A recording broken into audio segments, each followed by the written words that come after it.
Welcome बच्चों। आज हम फिजिक्स के पहले टॉपिक को देखते हैं। टॉपिक का नाम है इलेक्ट्रोस्टैट।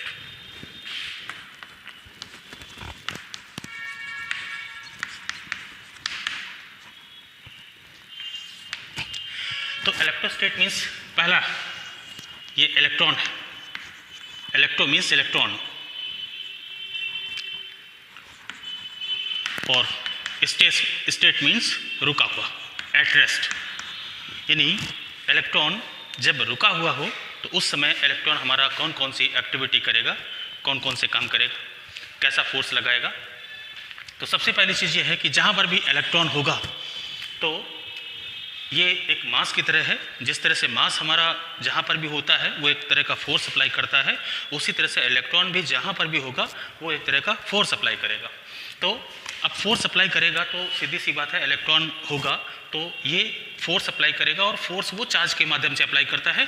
तो सबसे पहले हम ये देखते हैं कि चार्ज क्या है। तो जैसे कि किसी भी फंडामेंटल क्वांटिटी, किसी भी एलिमेंट की हमारी एटम होती है, तो एटम की एनसेंटिक प्रॉपर्टी है।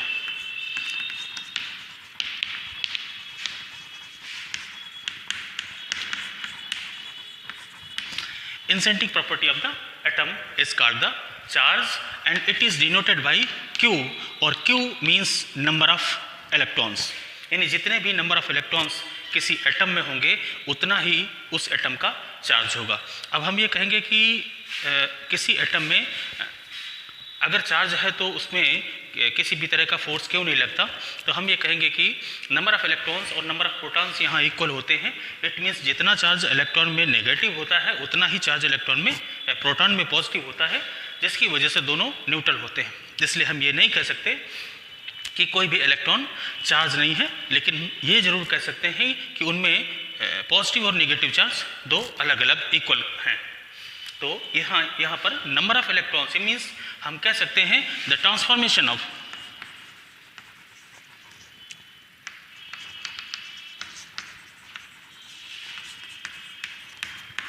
ऑफ इलेक्ट्रॉन्स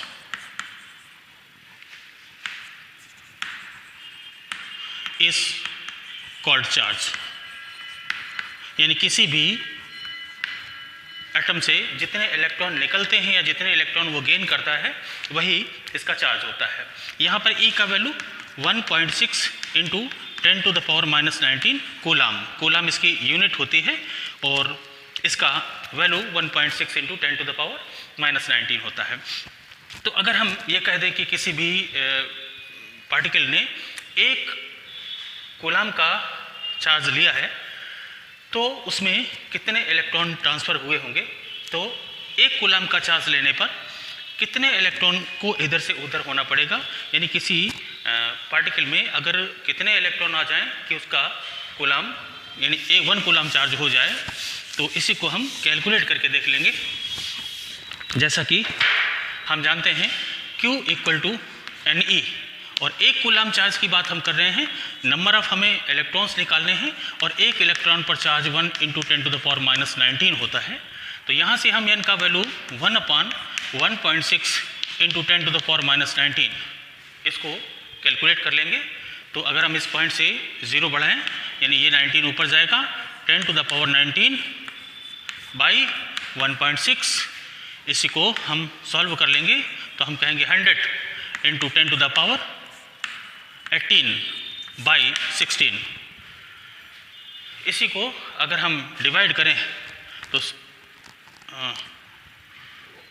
16 6 जा 16 2 जा इंटू 10⁻18 मीन्स 6.25 इंटू 10⁻18 इलेक्ट्रॉन्स।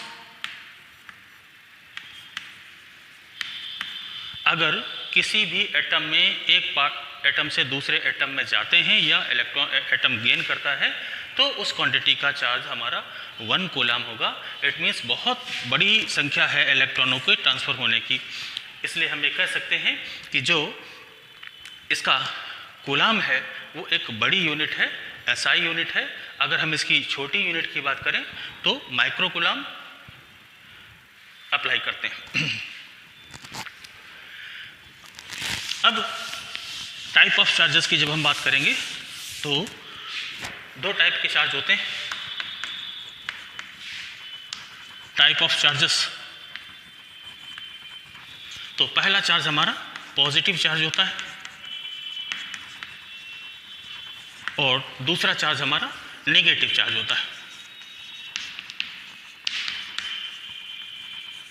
तो पॉजिटिव चार्ज में plus 1.6 into 10 to the power minus 19 coulomb होता है और नेगेटिव चार्ज में 1.6 into 10 to the power minus 19 coulomb negative होता है। तो टाइप ऑफ चार्जेस यानी इसका मतलब है कि अगर किसी पार्टिकल से, किसी भी एटम से अगर इलेक्ट्रॉन निकल जाए तो हमारा वो बॉडी पॉजिटिव चार्ज हो जाती है, अगर इलेक्ट्रॉन आ जाए कहीं से तो वो बॉडी हमारा नेगेटिव चार्ज हो जाती है। थर्ड नंबर पर आते हैं क्वांटाइजेशन ऑफ चार्ज।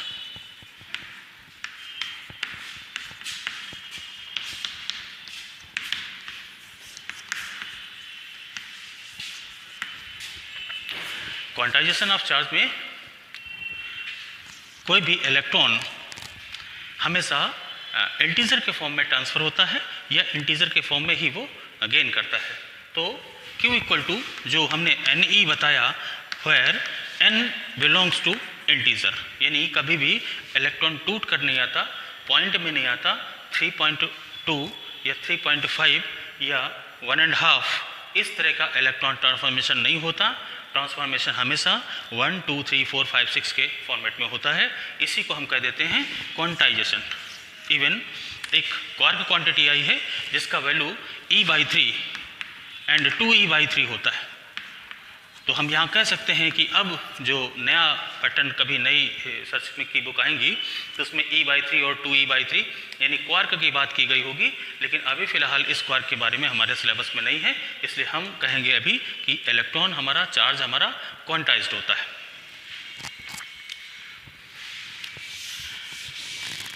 अब इसके बाद हम आते हैं कूलॉम्स लॉ पर।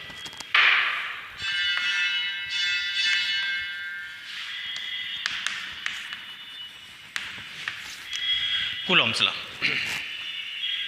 If two charges Q1 and Q2 are placed at r distance, then applied forces between both charges are always attractive or repulsive, and the charges and the force will be the directly proportional to the product of the charges and inversely proportional to the square of their distance. क्या हुआ? अगर दो हमारे पास Q1 and Q2 charge हैं, इन दोनों के बीच का distance r है, तो चार्ज है तो फोर्स अप्लाई होगा। इट में भी वो अट्रैक्टिव फोर्स हो सकता है, रिपल्सिव फोर्स हो सकता है, लेकिन अगर इन दोनों के बीच में अप्लाई होने वाला चार्ज, पहला केस है कि इन दोनों चार्जेस के प्रोडक्ट के डायरेक्टली प्रोपोर्शनल होता है, और दूसरा है इन दोनों चार्जेस के इन्वर्स यानी स्क्वायर के इन्वर्सली प्रोपोर्शनल होता है। इन्हीं दोनों को हम एक साथ अगर लिखें तो हम लिख देते हैं Q1 Q2 by r square.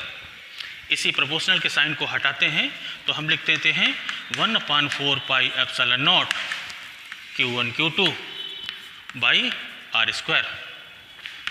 यहाँ f का value 9 into 10 to the power 9 into Q1 Q2 by r square होता है, यानी 1/4 पाई एप्सिलॉन नॉट का value 9 into 10 to the power 9 ऐसा रख सकते हैं। यूनिट क्या रखेंगे? यूनिट इसकी रखेंगे न्यूटन मीटर स्क्वायर पर कूलम स्क्वायर। तो ये हमारा कूलॉम्स लॉ होगा। इसमें एक नया सिंबल यूज हुआ है epsilon not.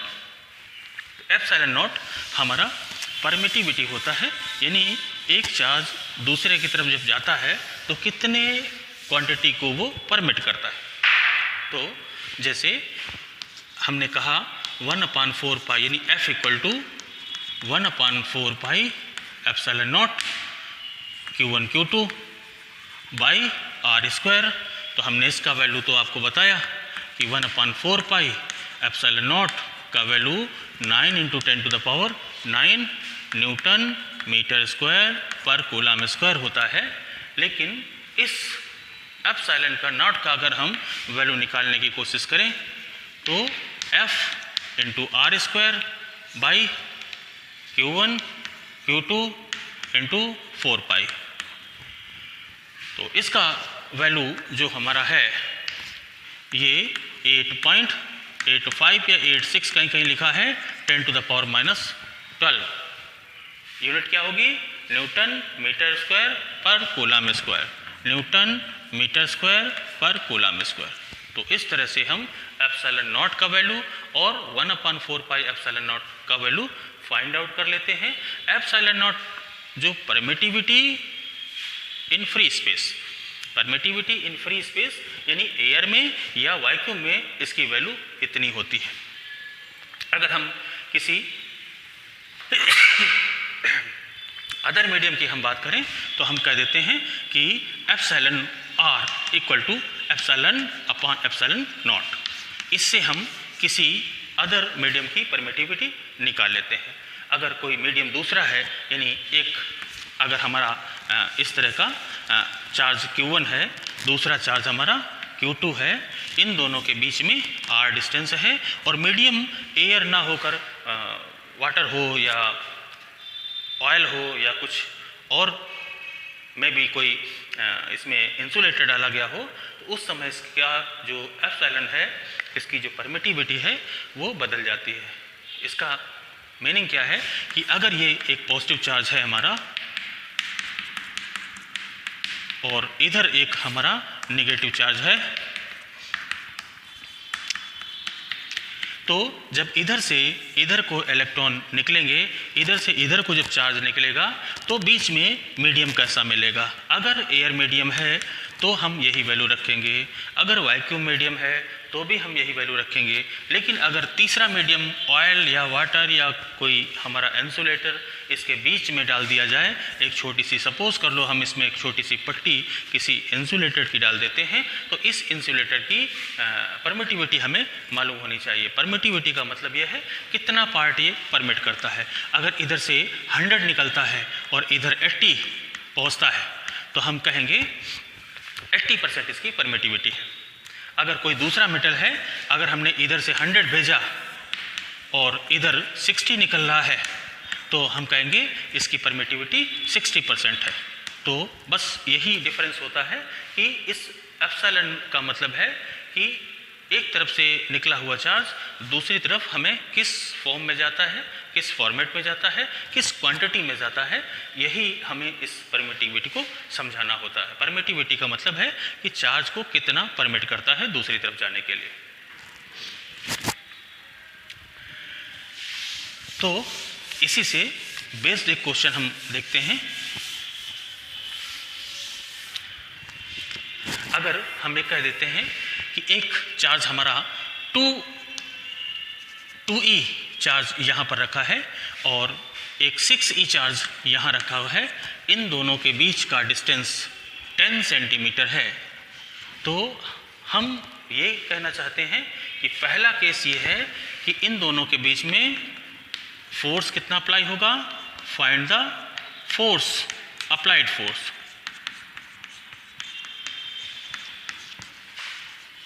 Between charges and second कहेंगे find the right position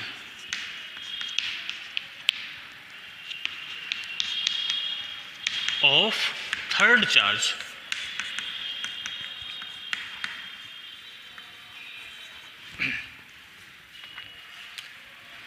when the third charge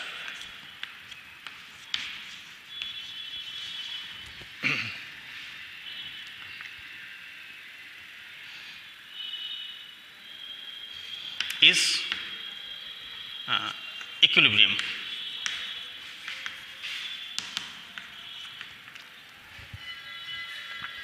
यानी सबसे पहले तो इन दोनों के बीच का हमें फोर्स बताना है और फोर्स के बाद हमें ये बताना है कि इन दोनों के बीच में जो थर्ड चार्ज है सपोज कर लो इसकी क्वांटिटी हमने दे दी है 4 इलेक्ट्रॉन 4e, तो इसको हम इन दोनों के बीच में कहाँ पर पुट करें कि ये बैलेंस पोजीशन पे या इक्विलिब्रियम पोजीशन पर अपने आप को फील करे।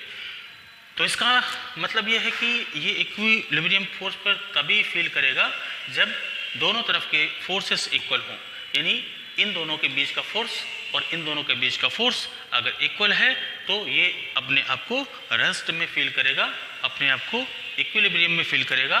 तो सबसे पहले हम अगर फर्स्ट पार्ट की बात करते हैं तो force applied between the two forces लिखेंगे 1/4 pi epsilon naught Q1 Q2 by R square. यहाँ से हम कहेंगे 9 × 10⁻⁹। Q1 का वैल्यू 2e है और Q2 का वैल्यू 6e है, बाई R स्क्वायर का वैल्यू 10 स्क्वायर है। इसी को हम सॉल्व कर लें तो यहाँ से आएगा 9 × 10⁹ into 12e square by 100। 9 × 10⁹ into 12 into 1.6 into 10⁻⁻19 और इसका स्क्वायर और बाई 100। इसी को सॉल्व कर लें तो 9 × 10⁹ इंटू 12 इंटू 2.56 10⁻⁻38 बाई 100। ये सेंटीमीटर में है तो हम इसको मीटर में चेंज कर लेंगे। ये सेंटीमीटर में है तो हम इसको मीटर में चेंज कर लेंगे तो 0.1 मीटर आ जाएगा। तो यहाँ पर हम 0.1 मीटर रखेंगे, यहाँ पर भी हम 0.1 मीटर का स्क्वायर 0.01 होगा। इसी को हम कैलकुलेट कर लेंगे। तो कैलकुलेट करने से देखिए 2 पॉइंट इधर से हटाएंगे तो 2 0 हम बढ़ाएंगे भी, तो ये आ जाएगा हमारा 9 × 12 इंटू 256 इंटू 10⁻⁹ इंटू 10⁻⁻38। और बस इसी को हम सॉल्व कर लेते हैं। तो सॉल्व करने के लिए 9 का मल्टीप्लाई करेंगे 54 45 5 50 19 18 5 23 इंटू 12 इंटू 10⁻, ये माइनस करेंगे तो माइनस का 29 आना चाहिए। बस इसी का जो मल्टीप्लाई होगा 12 4 48 36 बाद 24 3 इंटू 10⁻⁻29। इसी को 1 2 3 4 तो लिख सकते हैं 2.7648 इंटू 10⁻⁻, इसमें प्लस कर दें तो 33 न्यूटन। ये हमारा इसका फोर्स होगा, यानी फर्स्ट पार्ट का फोर्स होगा कि इतना फोर्स दोनों अप्लाई करेंगे। अब वो सेकंड पार्ट पर आते हैं, find the right position of the third charge, यानी इन दोनों के बीच में कहाँ पर हम अपने थर्ड चार्ज को प्लेस करें ताकि दोनों वो अपना चार्ज इक्विलिब्रियम में फील करे। तो सबसे पहली चीज़ है कि हम एक किसी भी चार्ज से उसके डिस्टेंस को x ले लेते हैं। हमने मान लिया कि यहाँ से पॉइंट A से और ये पॉइंट B है और इस पॉइंट C की डिस्टेंस x है, तो डेफिनेट सी बात है कि अगर ये x है तो ये 10 - x होगा, यानी 0.1 - x। ये x मीटर कह दें तो ये 0.1 - x मीटर होगा, चाहे तो आप सेंटीमीटर में भी कह सकते हैं, तो ये 10 - x हो जाएगा, 10 - x सेंटीमीटर। वैसे हम यूनिट MKS में रखते हैं तो आपको मीटर में बदल के रखना चाहिए। अगर इन दोनों के बीच में फोर्स को हम F1 ले लें, इन दोनों के फोर्स को हम F2 ले लें, तो फॉर इक्विलिब्रियम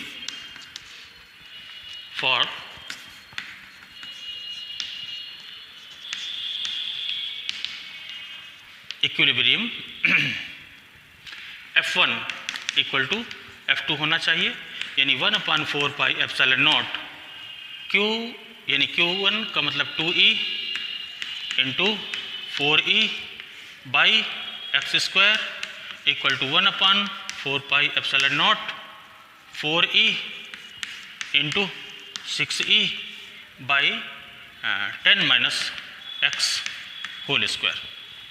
यहाँ से इन दोनों को कैंसिल कर दें, यहाँ से ई स्क्वायर और इधर से भी ई स्क्वायर, ये भी कैंसिल हो जाएगा। यहाँ से बनेगा 8/x²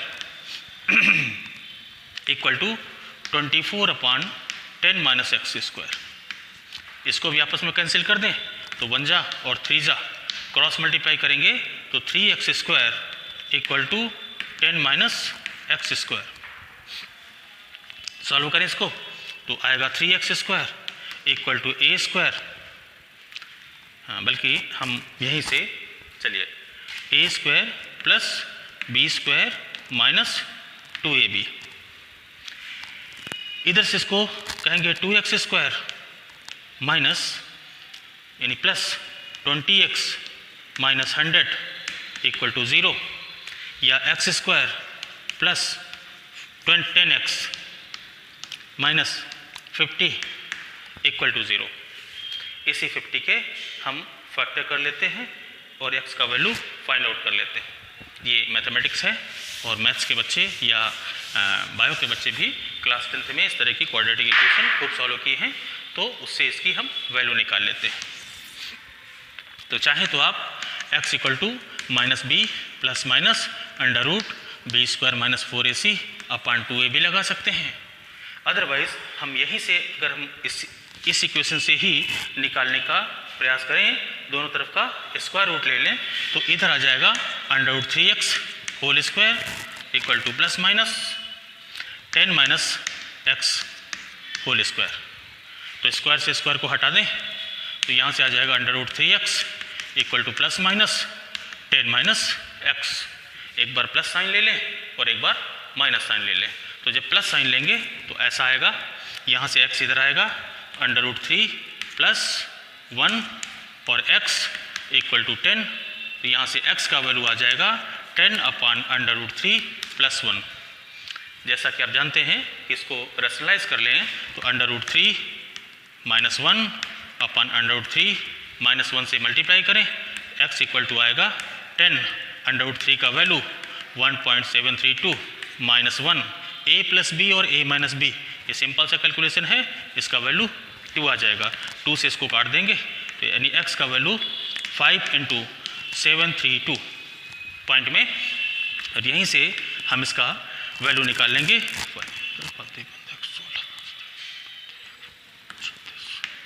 यानी x का value 3.66 centimetre.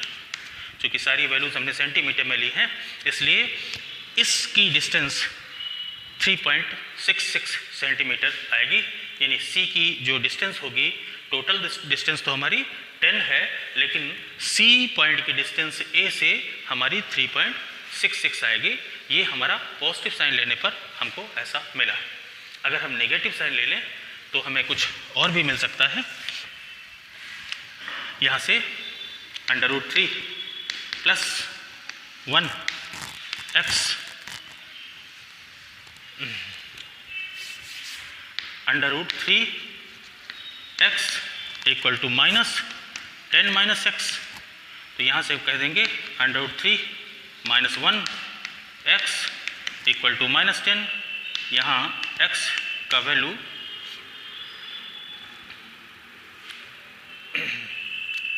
Minus 10 upon √3 minus 1, √3 plus 1 का ऊपर नीचे मल्टीप्लाई कर लें।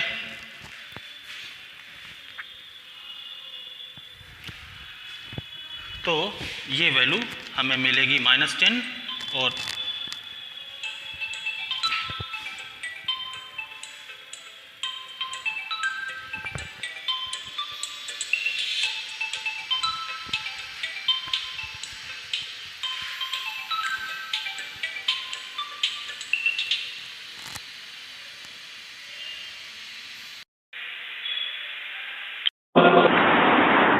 मॉर्निंग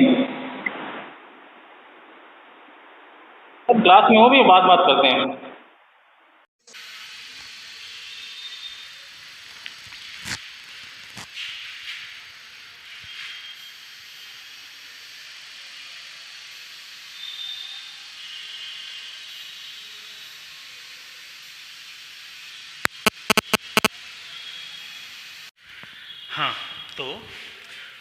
इसको सॉल्व करेंगे।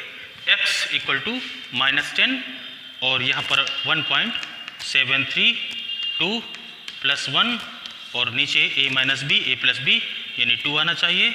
यहाँ से इसको काट देंगे तो आएगा x इक्वल टू -5 इंटू यहाँ 2 इंटू 2.732। इसी को सॉल्व कर लेंगे तो आएगा -10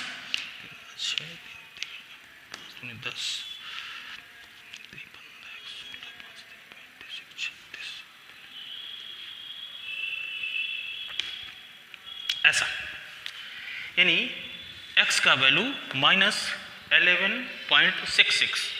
11.66 का मतलब है कि हमेशा छोटे इलेक्ट्रॉन से बाहर की तरफ या तो हम 3.66 इलेक्ट्रॉन अंदर जो वैल्यू होगी वो भी इक्विलिब्रियम में होगी, और या तो छोटे इलेक्ट्रॉन से 11.66 सेंटीमीटर दूर बाहर आउटसाइड वहाँ पर भी हमारा इक्विलिब्रियम में होगा। क्योंकि हम जानते हैं कि फोर्स का वैल्यू डिस्टेंस बढ़ने पर इसकी वैल्यू कम होती है, इसकी वैल्यू घटती है। तो जब हम 2 से दूर जाएंगे तो 6 इलेक्ट्रॉन वाले चार्ज का फोर्स कम हो जाएगा और इससे पास होगा तो इसका फोर्स भी लगभग उसके इक्वल हो जाएगा। तो ये कैलकुलेशन बताता है कि इस डिस्टेंस पर इतने सेंटीमीटर की दूरी पर भी दोनों चार्ज हमारे इक्विलिब्रियम में होंगे। इस तरह से इसके 2 आंसर आएंगे, एक हमारा यहाँ होगा, ये बिटवीन द चार्जेस होगा, और ये outside of the small charge, यानी स्मॉल चार्ज से इतने सेंटीमीटर दूर। तो जो कूलॉम्स लॉ के क्वेश्चंस हैं कुछ हम इसी तरह से करेंगे। आते हैं दूसरे क्वेश्चन की तरफ।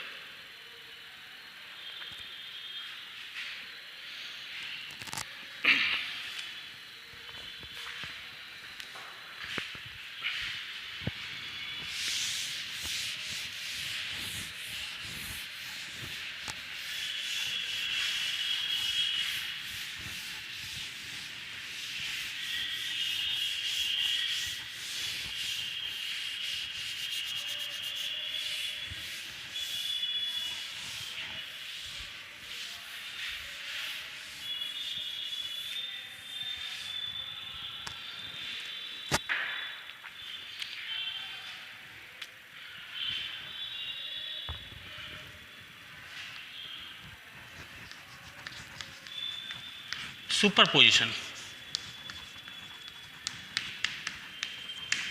of the forces, फोर्सेस का सुपरपोजिशन, यानी जब कभी एक से ज़्यादा फोर्स किसी पार्टिकल पर लगे उस कंडीशन पर इसका वैल्यू क्या होगा। सपोज कर लो कि हम यहाँ पर एक फोर्स जिसका चार्ज Q है, दूसरा चार्ज हमारा यहाँ पर Q2 Q1 रखा हुआ है, यहाँ पर Q2 रखा हुआ है, यहाँ पर Q3 रखा हुआ है, और भी ढेर सारे चार्जेस होंगे। तो अगर हम इस Q पर, इस टेस्ट चार्ज पर इन तीनों चार्जेस की वजह से कितना